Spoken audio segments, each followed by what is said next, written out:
Imagine a scene from a Hollywood epic when you shut your eyes and imagine the First World War in the Middle East. A never-ending sunbeam illuminates a seemingly endless stretch of golden beach. An Englishman with a pale face and intense blue eyes stands before you, clad in the flowing white robes of a Bedouin royalty. A band of untamed tribal fighters are racing after him, and he's leading them on a camel. They storm a Turkish train while yelling "freedom" and brandishing their swords. The scholar warrior who vowed to a proud people their freedom and battled side by side with them in the sand and blood to get it is none other than Lawrence of Arabia. Considered a classic of 20th century romanticism, it has stood the test of time. An act of kindness on the part of the British Empire allowed the Arab country to break free from Ottoman domination, and the tale that follows is one of brotherhood and respect.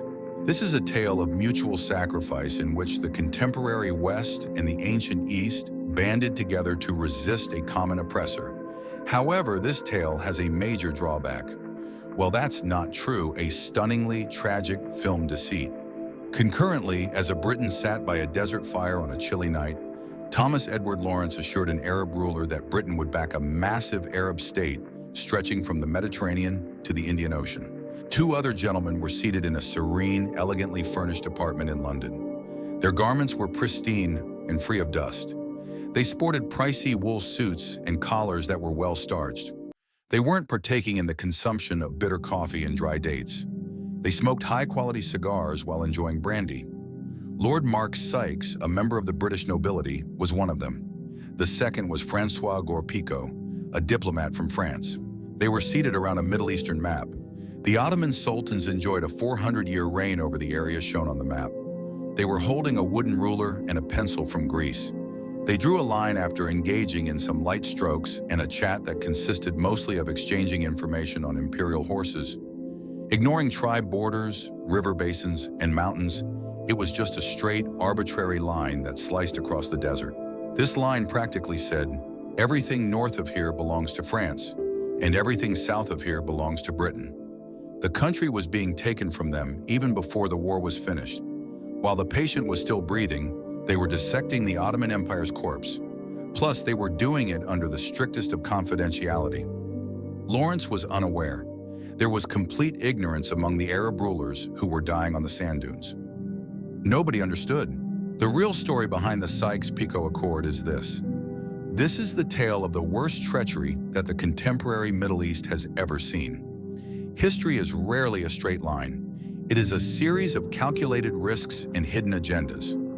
If you find these deep dives into the forces that shape our world valuable, please consider subscribing to the channel and turning on notifications. It helps us continue uncovering the untold stories of empires and economies. Now back to the narrative. The plot revolves on a lunchtime deal that led to the current violent, fragmented, and unstable area by destroying the idea of an Arab country. Rather than being a product of the local population's desires, the current boundaries of Syria, Iraq, Lebanon, and Palestine emerged from the geopolitical anxiety and avarice of two collapsing empires. We must return to the world of 1914 in order to grasp the magnitude of this treachery. As Europe's sick man, the Ottoman Empire was in a state of collapse. Its hegemony over the Arab world was dwindling, despite its large territory. Upon the outbreak of World War I, the Ottoman government tragically chose to align itself with Germany and the Central Powers in opposition to Britain, France, and Russia. This was a disaster for the British Empire. It wasn't just the muck of Flanders where the fighting was taking place. An international war sprang out. Furthermore, the Ottoman Empire was perched precariously above the imperial lifeblood that was the British. Located in Egypt, the Suez Canal was the imperial crown gem that linked Britain to India. Along with thousands of soldiers, millions of tons of merchandise traversed that waterway. The British Empire would be divided in two if the Turks were able to reach the Sinai Peninsula and cut the canal. It would lead to India's isolation and Britain's starvation. The War Cabinet in London, Britain, was frightened.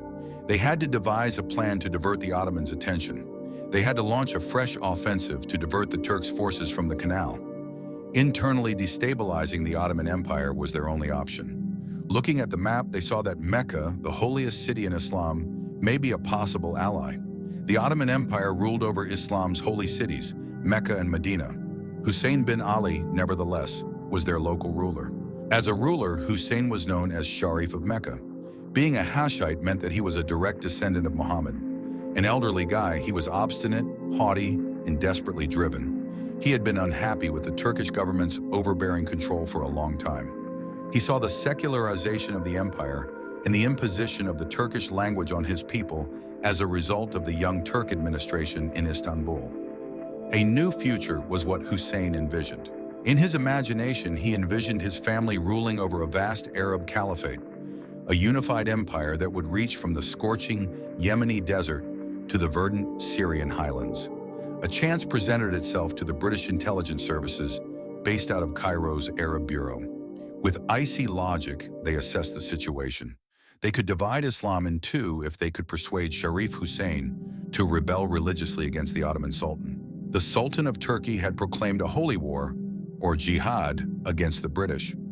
Destroying the spiritual danger would be the Sharif of Mecca's, the Prophet's descendant, declaration of counter-jihad against the Turks. As a result, Sir Henry McMahon, a severe colonial administrator and the British High Commissioner in Egypt, started an underground contact with Sharif Hussein. The Hussein-McMahon correspondence, which consists of these letters, is the evidence that proves this catastrophe. Between 1915 and 1916, McMahon promised in a series of letters that he would get the Arabs into the war on his own. For the next century, Arab nationalists would cite a letter that McMahon sent on October 24, 1915. Within the bounds specified by the Sharif of Mecca, he made it plain that Britain is willing to acknowledge and support Arab independence throughout all territories. There were a few exceptions. For reasons related to their lack of Arab identity, McMahon did not include the Syrian coastal areas to the west of the Damascus, Homs, Hama, and Aleppo districts. But there was no mistaking the meaning for Hussein and his boys. They would control much of the Arab Middle East, which includes Iraq, Palestine, and the Syrian interior. A dream was what McMahon was peddling. His words to the Arabs were as follows: "You fight for us, and we will give you your kingdom. You plead for us, and we will give you your freedom." Hussein accepted this offer. Fail Abdullah Ali and Zad, his sons, were brought together by him. They were the desert's royal princes. Their actions inspired the Bedouin people. From the balcony of his Mecca castle, Sharif Hussein saw the events of June 10, 1916. In his hands, he bore a firearm. Before the sun came up, he took aim at the Ottoman barracks and let off a single shot. The signal had been sent. The Arab uprising has started. The uprising quickly expanded across the Haz, an area in western Arabia. Turkish garrisons were attacked by Bedouin tribesmen who had taken refuge in the hills. They severed telegraph cables. Outposts were assaulted. With a growing sense of self-determination, they pressed on northward towards Damascus, the grand goal. A young and quirky intelligence officer called Thomas Edward Lawrence was their ally in the British Army. When it came to the British Army, Lawrence stood out. His military career was short-lived. He studied ancient civilizations. In the years leading up to the battle, he traveled extensively over Palestine and Syria, researching Crusader castles. He was a native Arabic speaker. Tribal politics were a complicated web that he comprehended. He loved the desert and its inhabitants with all his heart. The uprising was to be assessed by sending Lawrence to the Hijaz. Upon meeting the third son of Prince Fisazel Hussein, he recognized the future commander of the uprising. Charming, gloomy, and brilliant, Fisazel commanded attention. According to Lawrence's writings, Faisal was the one who would bring honor to the Arabs. Embedded with Faisal's force was Lawrence. He ceased donning the uniform of the British Army. The white robes of a Sharif were placed on him. On camelback, he traveled the world. He consumed food by means of his digits. He was a Bedouin warrior at heart. Their guerrilla campaign was conceived by him. In order to resupply their garrisons in Medina, the Turks relied on the Hijaz Railway, which he instructed them to demolish with dynamite. Lawrence had faith in the guarantee. His message to the Arab chiefs huddled around the campfire was simple. They were fighting for their independence. His assurance was that the word of the British government was its bond. He stood as the alliance's surety. Still, Lawrence was a piece in a puzzle he couldn't decipher just yet. In the shadowy halls of London's Foreign Office and Paris's Corsair, choices were being made while Lawrence ate locusts and honey and evaded Turkish gunfire in the desert.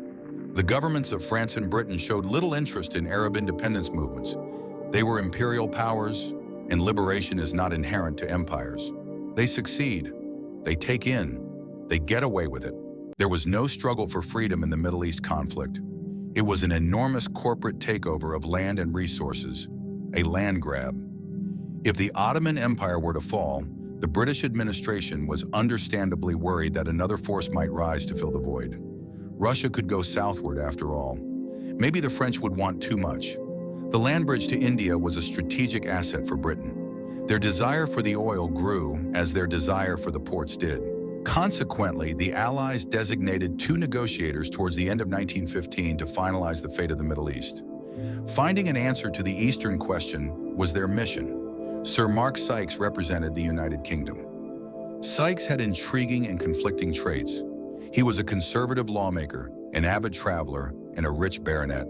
Brilliant, active, and infamously haughty, that was him. Although he professed to be an authority on Eastern affairs, his understanding was often limited and biased by Victorian biases. He had a paternalistic outlook on the Arabs. In his mind, they were like wild, unruly infants who need the protective embrace of the British Empire in order to adapt to contemporary life. He thought that for the benefit of all people, the British Empire had an inherent divine right to govern the globe. It was François Georges-Picot who represented France. Picot was an altogether new species. Being a lawyer, diplomat, and staunch supporter of French colonization, he was a formidable opponent. His beliefs and collars were unyielding. Syria had a profound impact on him. For ages, France has insisted on playing a unique role in safeguarding the Levantine Christian communities. Syria, in Picot's view, was rightfully French property. He was hell-bent on preventing the evil British from using the war to force France out of the Middle East. A pair of guys met in secret in Paris and London in the dead of winter, 1915 and 1916. These summits did not have press conferences as part of their official protocol. These gatherings were small and private, often taking place over a meal. Purely cynical horse trading was going on throughout the talks. Like cutting a wedding cake, they were slicing through centuries of history, tens of thousands of square miles, and millions of people. Picture this: all the maps spread out on a huge table. Regional maps of the Ottoman Empire. Regional maps depicting rivers and railroads. With a finger gesture, Sykes indicated the map. Following a path that began in the Mediterranean and ended in the Persian Gulf, he traversed the desert. He insisted that the land bridge was necessary for Britain. He advocated for the British to establish naval stations in the ports of Acre and Haifa. He envisioned a railroad connecting Baghdad and Haifa for the purpose of carrying supplies and soldiers. And the oil was his desire. Underneath the dunes of Baghdad and Mosul, scientists were already muttering something about black gold. The oil was sought for by Sykes by the Royal Navy. Picot retreated while pointing to the map. The Syrian and Lebanese coasts were his demands. He yearned for the imperial cities of Syria, like Aleppo, Hama, Homs, and Damascus. He had his heart set on establishing a dominion that would go far into Anatolia and modern-day Turkey. He insisted that the French deserved recompense commensurate with the millions of liters of blood they had shed on the Western Front. Arguments arose because of little matters. Claims over the use of water were at the heart of their disagreement. Their disagreement centered on who should be in charge of certain communities. Regarding the concept, however, they never once disagreed. At that precise time, millions of Arabs were fighting and dying for the Allied cause. And not of them stopped to question the moral authority of 2 European men to determine their destiny. At long last, a deal was achieved. The now famous line was drawn on an Ottoman Empire map. Beginning from the easternmost point of the Mediterranean shore, it continued almost eastward over the desert to the westernmost point of Kirk, close to the Persian border. The area north of the boundary was shaded blue. The French zone was this area. France would have direct colonial control over the coastal region. France would establish a zone of influence in the interior, which would include the major Arab cities of Aleppo and Damascus, and Arab rulers might exercise limited sovereignty over the region under French oversight. Red was the color assigned to anything south of the line. The British zone was this area. As a colony, Britain would have direct control over the Basra and Baghdad provinces, what is today Jordan and western Iraq, as well as the region between the Jordan River and the desert, would fall under the British zone of influence. The Holy Land, Palestine, is another matter entirely. A knotty issue this was.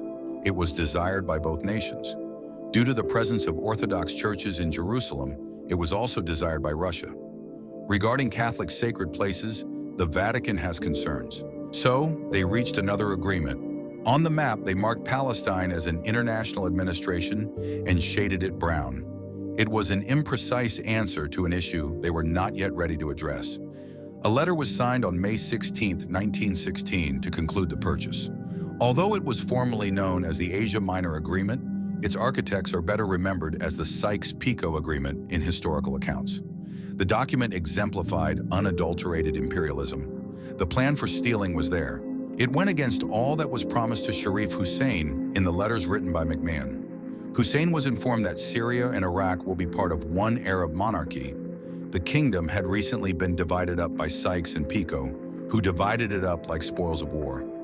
Most importantly, the deal was considered top secret. Its existence was known only to a small group of persons in Petrograd, Paris, and London's elite circles. No one informed Sharif Hussein. No one informed the Arab combatants who were shivering in the desert on nighttime. Lawrence was also kept in the dark. War continued as a result. Although the blood was still flowing in the desert, the falsehood was hidden in a London safe. With Lawrence's guidance, Prince Faisal's Arab uprising gathered steam. The Arab army accomplished the impossible. They took the port of Aqaba in July 1917. A bold attack it was. At Aqaba, the Turkish artillery was aimed toward the sea, as if anticipating an assault by naval forces. From the area emerging from the insurmountable Negev Desert, Lawrence and the Arabs launched their assault. The city was captured in a surprise attack. It was an unexpected triumph. It demonstrated that Arabs could hold their own in battle. Lawrence traveled over the Sinai Peninsula to Cairo to inform General Edmund Allenby, the newly appointed British commander. The guy known as Allenby was a huge bull. Lawrence impressed him. He provided the Arabs with armored vehicles and gilded guns. In his plot to invade Palestine, he included the Arab army. The British right flank was formed by the Arabs. Bridge by bridge, they destroyed the Hijaz railway bridge as they advanced north. Instead of engaging the British, they encircled tens of thousands of Turkish soldiers. However, Lawrence started to hear rumblings as the soldiers advanced north. It started to seem like the alliance was sick from the inside out. He saw that the British commander's expressions toward the Arabs were a combination of humor and disdain. As far as he could tell, the French advisors that arrived treated the territory as their own. Lawrence started to wonder whether a pact was in fact in place. He went over to his bosses and asked them pointed questions, but they avoided him. Lawrence detailed his very honest feelings of remorse at this period in his autobiography, 7 Pillars of Wisdom. I was effectively an agent to foreign powers, exploiting the Arabs' national hope, calling them to fight for a freedom that was not to be theirs. He characterized himself as constantly deceiving others, seeming kind but really betraying them. He persisted nevertheless. He devised a last-ditch strategy. His dream was for the Arabs to seize Damascus, the Holy Grail, before the British army arrived, promising the world a glorious end. He thought that the politicians in Paris and London would have to face reality if Arabs were literally seated in the government palace administering the city. In his mind, the hidden accords would take a back seat to the realities on the ground. The assault on Damascus commenced. The fall of 1918 was upon us. As a result, the Ottoman army was crumbling. While fighting in Palestine, General Allen managed to break through Turkish lines in the Battle of Megiddo. A path emerged from the Turkish withdrawal. With Faisal at the helm, the Arab army surged along the desert flank, charging headlong for the Syrian city. The Arab armies advanced into Damascus on October 1, 1918. Unadulterated victory was the feeling at that very moment. It seemed like the fantasy was becoming a reality. They hoisted the four-cornered flag of the Arab Spring Uprising over the state palace. The streets of Damascus were overwhelmed by the crowds. From their balconies, women tossed flowers. Rifles were discharged by the men. Their joy after the fall of Ottoman domination lasted 4 centuries. An autonomous Arab administration was proclamated by them. They annexed Faisal and declared him king. Yes, Lawrence was present. He cruised the streets of the free city in his blue mist Rolls-Royce. which had seen better days. The expressions of delight on the faces of those around him were confounding to him. In his mind, the time was running out. The approaching French were known to him. After a few days, General Allen reached Damascus. At the Victoria Hotel, he called Faisal and Lawrence to a conference. There was a chill in the air. The Sykes-Picot agreement was the basis for the instructions that Allen B., a soldier, was obeying. Allen told Faisal that his administration would not be acknowledged as completely autonomous. According to the now publicized agreement, he informed him, Syria was inside of France's zone of influence. A French envoy will be coming soon to assume charge, he informed him. Faisal was taken aback. With an angry expression on his face, he stood tall in his robes. In his protest, he raised his voice. He claimed assurances of autonomy had been made to him. His troops had perished protecting the city, he said. Standing firm, he said, I am a sovereign ruler. I will not accept French command.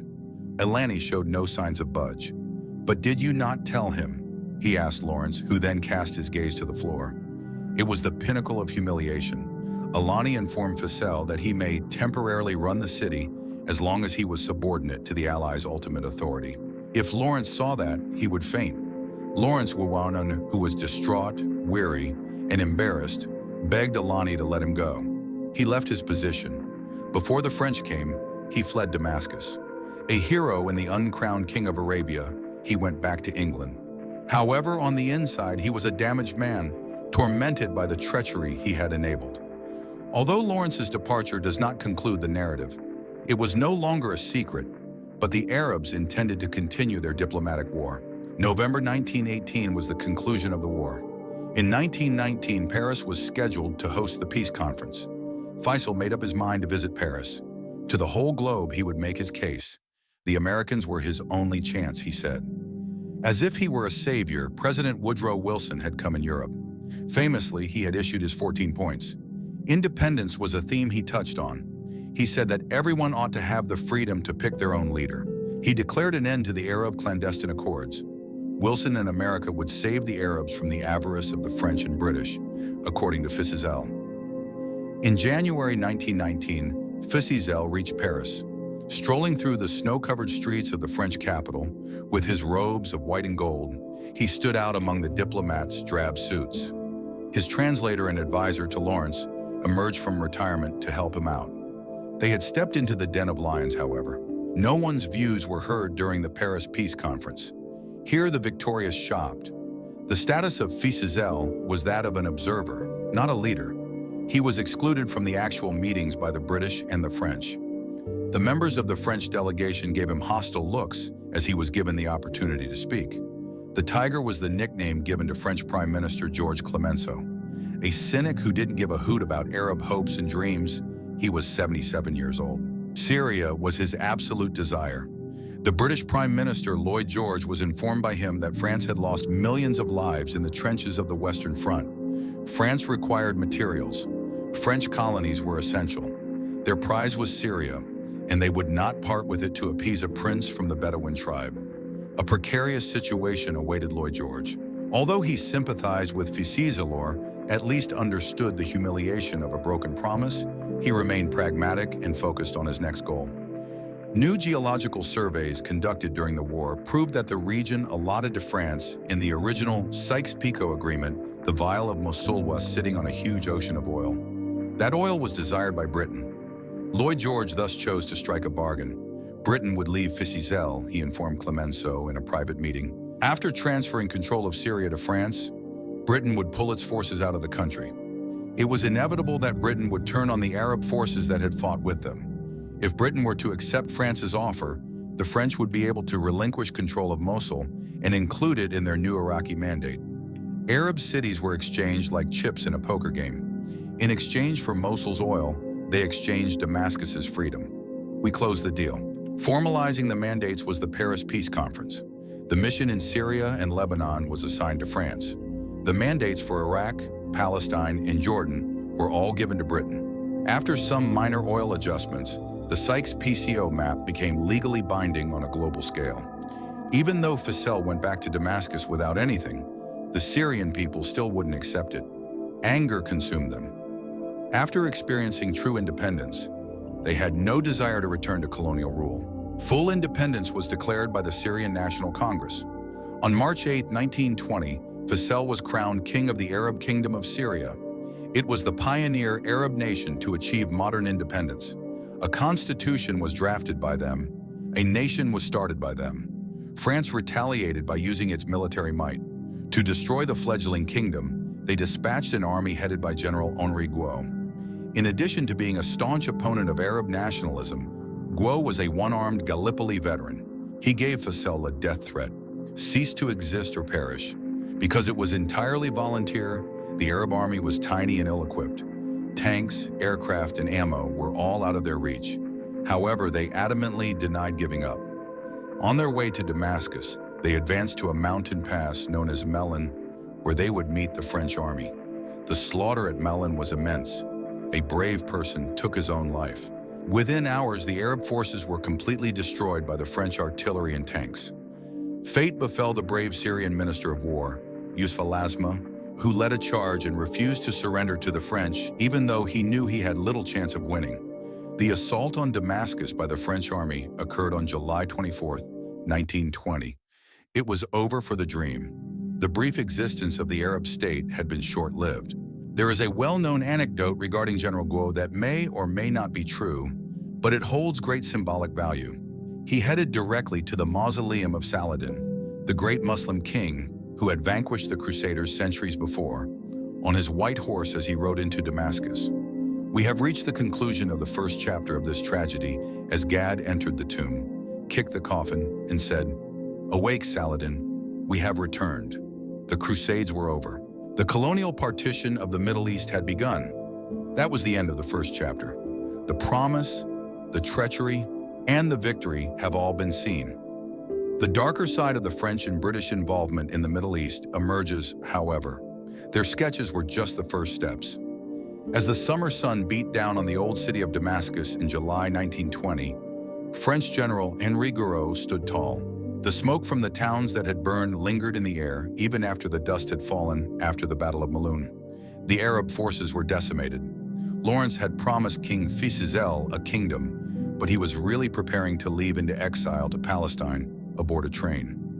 Over the Umayyad Mosque, the tricolor flag was flying. Gueux examined the map that Picot and Sykes had produced 48 years before. A diplomat's notebook doodle has become something more substantial.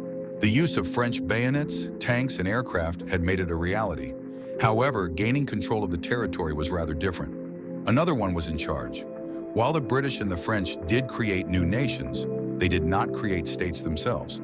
When its citizens have a strong sense of shared identity, shared past, and shared future, they form what is known as a country.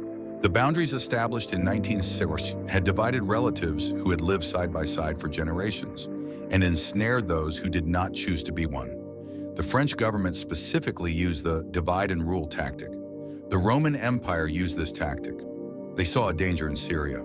Sunni Damascus and Aleppo were hotbeds of Arab nationalism. The French were worried that a unified Syria would constitute a perpetual threat of rebellion. They chose to further slice it as a result. It was their intention to dismantle the nation. They cut the Syrian map with a scalpel. As a coastal minority group, the Alawites were granted their own state with Latakia as its capital. In the southern highlands, they established a state for the Druze, capitalizing on their staunch independence. They cut Damascus and Aleppo apart, sowing the seeds of regional animosity. Plus, the most tragic part is that they expanded Lebanon. Mount Lebanon, a cluster of rugged mountains, has long served as a haven for the Maronite Christian community. However, the French hoped to elevate their Christian allies to the status of regional superpower. Their goal was to provide them with a functional condition. Therefore, they picked up a pen and extended Mount Lebanon's boundaries. Tripoli, Sidon, and Tyre, two coastal cities, were tacked on. The lush Bekaa Valley was tacked on. However, an issue arose. Sunni and Shia Muslims populated these new regions in large numbers. As the French Christian state grew, the Christian majority became less strong. Christians made up less than half of the population all of a sudden. The French devised a strict confessional political structure to deal with this. Religion influenced the distribution of power. Christianism was required of the president, Sunnism of the prime minister, and Shi'ism of the speaker. It seemed to be an astute equilibrium. A ticking time bomb, that was the truth. Sectarianism was institutionalized. As a result, many began to see themselves less as Lebanese and more as members of a sect vying for power. 50 years down the road, the detonation would set off a 15-year civil war that reduced Beirut the East Paristo, a pile of wreckage. At the same time, Iraq, their creation, was causing problems for the British. Even if Syria was divided, Iraq was held together. This nation was like something out of Frankenstein. The three Ottoman provinces that the British had combined shared almost no commonalities. The northern part of Mosul was a hilly region inhabited by Kurds and faced Turkey. At the heart of it all was cosmopolitan, Sunni-influenced Baghdad. Located in southern Iran, Basra was a Shia marshy city that overlooked the Persian Gulf and India. The fact that they did not want the British there was the only point of agreement among these three factions. The French were annihilating Syria in 1920 when Iraq erupted, and massive, unplanned uprising occurred. Fatwas were published by the Shia scholars of Karbala, condemning the British. Northern Kurdish tribesmen reloaded their weapons. An all-out battle of independence broke out. The Brits were taken unawares. They were losing control despite having 100,000 soldiers in the nation. There was a meteoric rise in the expense of the profession. After a long and exhausting World War I, the British people wanted the soldiers to return home. As colonial secretary at the time, Winston Churchill was in search of an inexpensive remedy. Indeed, he discovered a pair. He began by deciding to fly over Iraq and govern the country. As a result, air policing came into being. In the desert, the Royal Air Force constructed enormous bases. British troops were not sent whenever a tribe rose up in rebellion or refused to pay taxes. Biplanes were sent. The towns were destroyed by bombs. They set the mud houses on fire by dropping explosives on them. It was inexpensive, nasty, and effective. Next, a monarch was necessary for him. As a colony, the United Kingdom knew it couldn't control Iraq directly. It was too controversial. A hometown hero was required. A third-party agent was required. The French had just expelled Fissel from Syria, and they were reminded of him. He was without a job. A Hashemite he was. On the battlefield, he became a hero. Furthermore, he owed the British money. Since this was the case, Churchill simply ordered Fissel transferred from Syria to Iraq at a 1921 Cairo summit. It was the equivalent of moving the chief executive officer from a failed division to a successful one. Never before has Fissel set foot in Iraq. His homeland was Mecca. The local dialect was not his language. The country's predominant religion was Shia, but he was brought in as a Sunni ruler. A coronation was staged by the British. They staged a ballot in which they falsely claimed 96% of Iraqis supported Fissel. It was ridiculous. As Fissel touched down in Baghdad, a military band from Britain played God Save the King. A reasonable and respectable man, he was a monarch without a realm to rule. He was ensnared in a golden prison. When he collaborated too closely with the British, his people would accuse him of betraying them. In the event that he dared to resist the British, they dared to recall him. During the Mandate era, this tendency persisted. Weak governments were purposefully built up by the French and the British. They supported minority factions' authority over majority factions. They were more interested in tribal sheikhs than urban thinkers. For fear that a democratic administration would seek their expulsion, they stifled the development of genuine democratic institutions. Coming up next, we had the oil. Despite Sykes and Picot's best guesses, this unsavory secret became the century's defining reality. There was a huge oil well that came in at Baba Gourguer, close to Kirkuk, in 1927. A gusher that was. The British Mandate's sandy, barren land became one of the world's most prized possessions overnight. It was secured by the British. The Red Line Agreement was signed by the Iraqi government under coercion. It granted a group of Western corporations, notably French and British Petroleum, the right to extract oil from Iraq.